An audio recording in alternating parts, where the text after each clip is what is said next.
Hello students, today we are going to discuss day 24 NEET Direct solution previous years questions। बच्चों हम NEET में जो previous year से question जो आए हैं लेटेस्ट बच्चों हम उसे आज डिस्कस करेंगे। तो चलिए बच्चों स्टार्ट करते हैं। ये क्वेश्चन नंबर 17।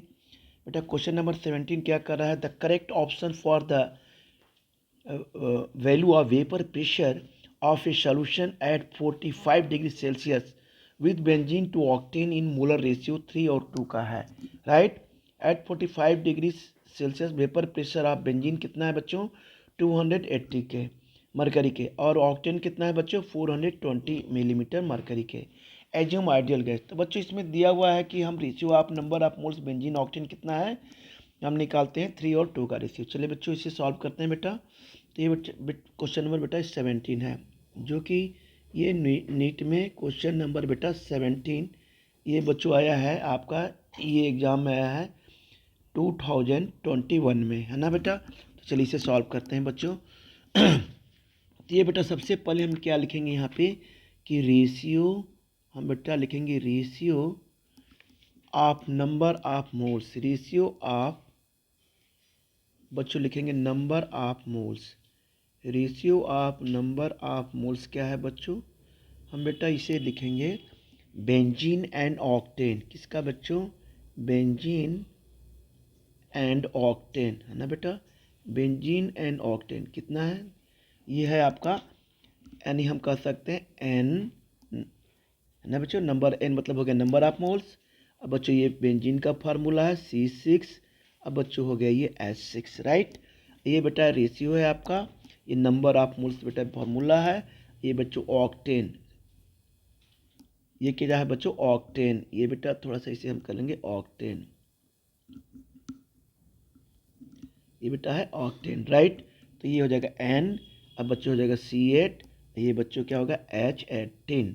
राइट, ये बेटा रेशियो कितना है बच्चों? 3 और 2 का बेटा ये रेशियो है, ठीक है ना। अब बच्चों टोटल नंबर ऑफ मोल्स कितने हो जाएंगे यहाँ पे? तो देखिए हम यहाँ पे लेते हैं टोटल नंबर ऑफ बच्चों मोल्स जो हो जाएंगे यहाँ पे, ये बच्चों हो जाएंगे 3 प्लस 2 इज इक्वल टू हो गया बेटा 5 के, है ना बच्चों, 5 के। तो mole fraction of benzene and octane, तो हम यहाँ पर लिखेंगे बेटा, निकालेंगे mole fraction of benzene and octane. तो बच्चों हम यहाँ पर निकाल रहे हैं mole fraction of benzene and क्या है? एंड ऑक्टेन, एंड ऑक्टेन यानी C8H18, ठीक है ना। अब बेटा ये क्या हो जाएगा? तो हमने ले लिया मोल फ्रैक्शन को किसी इंडिकेट करते हैं X से, तो ये बच्चों हो जाएगा XC6H6 इज इक्वल टू कितना है? 3/5 के। अब मोल फ्रैक्शन यानी मोल फ्रैक्शन ऑफ बेंजीन कितना हो गया? ये 3/5 के। अब बच्चों यहाँ पे लेते हैं मोल फ्रैक्शन ऑफ ऑक्टेन, तो ये क्या हो जाएगा? C8, ये हो जाएगा बच्चों H18, तो ये क्या हो जाएगा बेटा? 2/5 के। राइट, अब आते हैं for the Raoult's law of ideal gases. क्या लिखेंगे बच्चों? फॉर राउल्स लॉ क्या लिखेंगे? For Raoult's law of ideal gases, है ना बच्चों, ऑफ आइडियल गैसेस। राइट, तो बच्चों हम लेंगे वेपर प्रेशर ऑफ सॉल्यूशन, कह सकते हैं वेपर प्रेशर ऑफ सॉल्यूशन बच्चों, ये P इज कितना होता है बेटा? तो वेपर प्रेशर ऑफ सॉल्यूशन क्या होगा? ये यहाँ पे आ जाएंगे सीधे, आपने पढ़ा होगा। ये हो जाएगा बच्चों P0 यानी C6। अब बच्चों हो जाएगा H6।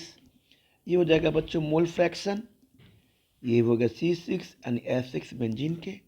फिर प्लस हो जाएगा बेटा पार्शियल, ये प्योर पार्शियल प्रेशर बेटा, प्योर है, ये है बेटा प्योर है। और यह बच्चा हो जाएगा C8, ये हो जाएगा बच्चों H18, प्लस मोल फ्रैक्शन क्या हो जाएगा बच्चों? C8 और H18। तो बच्चों हम यहाँ पर सीधे सीधे लिख देंगे, दिया हुआ वैल्यू दी है 280 इंटू 3/5। अब बच्चों ये दिया है आपका 420, देखिए दिया है प्योर यहाँ पे, ये दिया है बेटा यहाँ पे 420, ये दिया है 280, है ना बच्चों। आइए बेटा यहाँ आते हैं हम यहाँ पे 420 इंटू 2/5, है ना। तो बच्चों हम यहाँ पे पी एस क्या निकाल लेंगे, ये हो जाएगा 168 प्लस 168, यानी पी एस की वैल्यू कितनी आ जाएगी 336 मिलीमीटर ऑफ बेटा हो जाएगा ये मरकरी। ये बेटा हो गया आपका आंसर, राइट। अब आते हैं बच्चों क्वेश्चन नंबर बेटा ये दिया है 18। ये कह रहा है the following solutions were prepared by dissolving the 10 gram of glucose in 250 ml of water P1, 10 gram of urea CH4N2O in 250 ml of water P दिया है, 10 ग्राम ऑफ सुक्रोज इतना दिया है बेटा 250 ml P3। The right option for the decreasing order the osmotic pressure of this solution. तो बेटा ये सीधे सीधे क्वेश्चन है नंबर 18 ये कर रहा है आपका कि क्वेश्चन नंबर 18 ये कहता है कि P1 कितना दिया है, P1 दिया है C6H12O6, P2 क्या दिया है आपका CH4 और क्या दिया है बेटा यहाँ पे CH4N2O, CH4N2O दिया है मान लीजिए N2O। P3 क्या दिया है आपका ये दिया है C12H22 और O11 के। तो बच्चों पाई इज इक्वल टू क्या होता है ऑस्मोटिक प्रेशर ICRT। पाई मतलब हो गया ऑस्मोटिक प्रेशर, आई मतलब हो गया वॉन ऑफ फैक्टर, सी मतलब हो गया कंसंट्रेशन, N/V कह सकते हैं, R gas constant, T temperature, है ना बच्चों। तो ये बेटा होता है पाई डायरेक्टली प्रोपोर्शनल टू 1/मोलिकुलर। तो ये बच्चों कह सकते हैं कि ऑस्मोटिक प्रेशर यानी हम कहते जिसका मोलर मास कम होगा उसका ऑस्मोटिक प्रेशर क्या होगा ज़्यादा होगा। तो बेटा ये ऑप्शन हो जाएगा आपका, इसमें देखिए जिसका मोलर मास कम किसके है सबसे, जिसका मोलर मास किससे कम है, सबसे कम किसका है ये बेटा इसका है P2 का है। तो ऑस्मोटिक प्रेशर किसका होगा ज़्यादा होगा, तो ये हो जाएगा P2 greater than P1 greater than बेटा होगा ये P3 के। ठीक है बच्चों, तो बेटा ऑप्शन ही हो गया आंसर बेटा इसका ये हो गया, राइट। अब आते हैं बच्चों क्वेश्चन नंबर, हम आते हैं ये in 1 molar solution contains 0.5 mole of a solute there is, है ना बच्चों। तो बेटा ये क्या हो गया क्वेश्चन नंबर 19 हम की बात करते हैं, जो ये आया है बेटा मोल, क्वेश्चन नंबर 19 की बात करते हैं बेटा। 19 क्या कर रहा है, ये क्या होता है मोलल्टी। मोलल्टी क्या होता है बच्चों, नंबर ऑफ मोल्स ऑफ, इसे इस क्वेश्चन को हम बेटा यहाँ करते हैं, क्वेश्चन नंबर 19 को हम यहाँ पे करते हैं, यहाँ पे चलिए यहाँ स्टार्ट करते हैं बेटा। क्वेश्चन नंबर 19 क्या कर रहा है, M इज इक्वल टू यानी मोलल्टी क्या होता है बेटा, number of moles of solute upon solvent क्या होता है पर केजी। हम कह देंगे सॉल्वेंट क्या होता है बच्चों पर केजी, फॉर्मूला आपने पढ़ा होगा। तो बेटा मोलल्टी क्या है 1, ये क्या है बच्चों 0.5, ये बच्चों क्या है ये सॉल्वेंट दिया है। तो बच्चों सॉल्वेंट कितना आ जाएगा, ये सॉल्वेंट हम निकालेंगे पर केजी के हिसाब से, सॉल्वेंट पर केजी। तो बेटा हमने निकाल दिया यहाँ पे सॉल्वेंट क्या हो गया, सॉल्वेंट सीधे हो गया 0.5 केजी। तो 1 केजी इज इक्वल टू कितना होता है, 1 केजी इज इक्वल टू 1000 ग्राम के, है ना बच्चों। तो हम क्या करेंगे इससे सॉल्वेंट को क्या करेंगे, इसमें हम सीधे सीधे बेटा क्या करेंगे मल्टीप्लाई कर देंगे। तो 0.5 इंटू 1000 के, तो ये कितना हो जाएगा बेटा 500 बेटा, ये हम कह सकते हैं बच्चों ग्राम के ना बेटा। तो ये आ जाएगा बेटा आंसर, ये आ जाएगा 500 ग्राम की, ये बेटा आपका आंसर है। अब बेटा ये क्वेश्चन नंबर ये दिया है 1, the freezing point of diffusion constant for water is 1.86 degree Celsius if 5 gram Na2SO4 is dissolve किस में किया जाता है 45 ग्राम ऑफ H2O में। तो the freezing point is change हो जा रहा है बच्चों कितना -3.82 के। तो calculate the van't Hoff factor for Na2SO4। चलिए बच्चों इसे सॉल्व करते हैं बेटा। तो ये बेटा क्वेश्चन इसको सॉल्व करेंगे क्वेश्चन नंबर 1। तो बेटा ये करेंगे according to depression in freezing point, ये बेटा क्वेश्चन है इसे बेटा सॉल्व कर रहे हैं। हम कह सकते हैं according to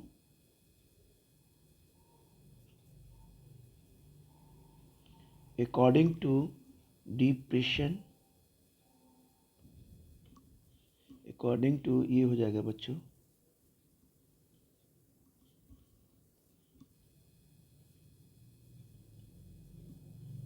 depression in freezing point, depression in, ये होता है बच्चों फ्रीजिंग, बेटा होता है ये पॉइंट, ठीक है ना बच्चों। तो हम बच्चों यहाँ पे लेंगे del T F is equal to हो जाएगा I into K F into बच्चों एम के, ठीक है बेटा। ये केफ है, आपको जानते हैं क्रायोस्कोपिक कांस्टेंट होता है बेटा। आई वांट आप फैक्टर है, डिप्रेशन इन फ्रीजिंग पॉइंट है, ये आपका मोलरिटी है। तो बच्चों सीधे हम यहाँ पे निकालेंगे I is equal to del, बेटा लिखेंगे यहाँ पे टी और बेटा लिखेंगे एफ इंटू डब्लू, है ना बेटा। W molarity, number of moles absolute, ये वाला यहाँ फार्मूला लगाएंगे जिससे ऊपर चला जाएगा। तो ये del T F into W, ये बेटा हो जाएगा के एफ इंटू बेटा ये नंबर ऑफ मोल्स एब्सोल्यूट है बेटा, इंटू बेटा हो जाएगा बच्चों 1000 के, सीधे सीधे मैंने फार्मूले में रख दिया वांट फैक्टर। तो बच्चों हमने यहाँ पे ये कर दिया, डेल टी एफ की वैल्यू सीधे सीधे दी है 3.82 इंटू क्या दिया है बच्चों 45 दिया है, यहाँ बच्चों दिया है 1.86 वैल्यू दी है, ये बच्चों होगा 5 ग्राम हो गया नंबर ऑफ मोल्स एब्सोल्यूट। इसका मोलर मास निकालेंगे 1142 हो जाएगा बेटा, ये हो जाएगा 1000 के, ये बच्चों इसको सॉल्व करेंगे तो बेटा ये आ जाएगा 2.63, ये बेटा होगा आपका आंसर, राइट बच्चा। बेटा अब आते हैं क्वेश्चन नंबर 2 पे। बेटा क्वेश्चन नंबर 2 क्या कर रहा है, the van't Hoff factor i for the compound which undergo dissociation in one solvent association in other solvent is respectively, तो less than 1 and greater than 1, less than 1 greater than 1, greater than 1 less than 1। तो बेटा इसका answer क्या होगा, तो चलिए बेटा इसको करते हैं, क्वेश्चन नंबर 2 को सॉल्व करते हैं यहाँ पे। तो बेटा क्वेश्चन नंबर 2 क्या कर रहा है, क्वेश्चन नंबर 2 कर रहा है abnormality present,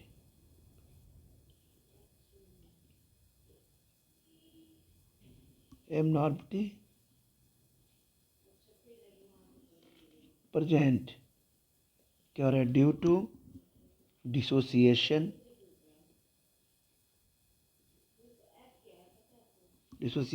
and association solution, association solution. तो फॉर डिसोसिएशन के लिए क्या होगा बेटा, तो फॉर डिसोसिएशन के लिए होता है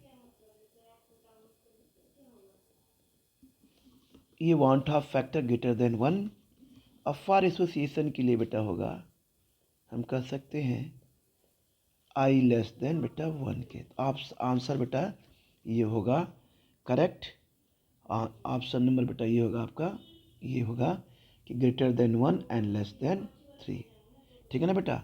अब आते हैं ये question number 3, 0.1 molar liquid solution of weak acid 30% ionized and K F of water is 1.86, the freezing point of the solution will be, ना बेटा। चलिए बच्चों क्वेश्चन नंबर बेटा 3 को सॉल्व करते हैं बेटा। तो क्वेश्चन नंबर 3 क्या कर रहा है बच्चों, हम इसे सॉल्व करेंगे ऐसे बेटा, हम यहाँ पर लिखाएंगे कि del T F is equal to, ये हो जाएगा बच्चों I into K F into M K, H A बेटा हो जाएगा एच प्लस, ये हो जाएगा बेटा ए माइनस के, अल्फा है बेटा 30%, तो बच्चों ये बच्चों आई -1 बेटा n-1, ये तो बेटा है बच्चों आपने फार्मूला में बताया है।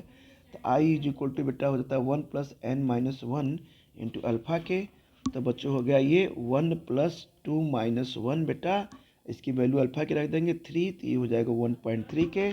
तो बच्चों ये के एफ की वैल्यू आपकी कितनी हो गई 1.86 के, राइट। तो अब इसमें बेटा substitute the value in equation number 1 हम इसमें रख देंगे, इस सब्स्टिट्यूट द वैल्यू हम कह सकते हैं substitute the value in equation बेटा हम 1 में रख देते हैं। तो बच्चों ये हो जाएगा del T F is equal to 1.3 into 1.86 into C by M कह सकते हैं 0.1 एम, तो ये हो जाएगा बच्चों 0.2418 के। तो since the freezing point solution will भी कितना हो जाएगा -0.24 डिग्री सेल्सियस के, ना बेटा। ये बेटा आपका आंसर लास्ट, हाँ बेटा ये है बच्चों क्वेश्चन नंबर 3 हो गया बेटा। अब बेटा है क्वेश्चन नंबर, ये बेटा हम कह सकते हैं, अच्छा चलिए ठीक है बेटा, हम यहाँ बेटा इसको सॉल्व करें, ये बेटा इसका आंसर हो गया, राइट। अब बच्चों ये क्वेश्चन कर रहा है at 100 degree Celsius the vapour pressure of a solution of 6.5 gram of a solute in 100 gram water in is 732 millimeter. If Kb is equal to 0.52, the boiling point of the solution will be. तो चलिए बेटा इसे question करते हैं बच्चों। तो ये from the Raoult's law of the partial pressure, बेटा हम फार्मूला लगाते हैं डायरेक्ट। तो यहाँ बच्चों करेंगे, इसे करेंगे बच्चों, यहाँ करेंगे बेटा फ्रॉम राउल्स लॉ। हम यहाँ करेंगे बच्चों from Raoult's law of partial pressure. Raoult's law of partial बच्चों हो गया ये प्रेशर के, ठीक है ना। अब ये हमने ले लिया बच्चों P not a minus P S अपन, ये पी एस हो गया बेटा, ये हो गया बच्चों फार्मूला सीधे एन बी या बाई एन ए के। तो हम डायरेक्ट रखते हैं बच्चों फार्मूले में। तो ये बेटा पार्शियल प्रेशर कितना दिया है बच्चों, यहाँ पे देखिए बेटा ये कितना होता है 760। आइए हो जाएगा बेटा सीधे जो होता है 760 होता है बेटा। ये बच्चों हो जाएगा 700 कितना दिया है, यहाँ पे देखिए 732। तो यहाँ लिखेंगे 732 अपन हो जाएगा बच्चों 732 इज इक्वल टू बेटा हो जाएगा,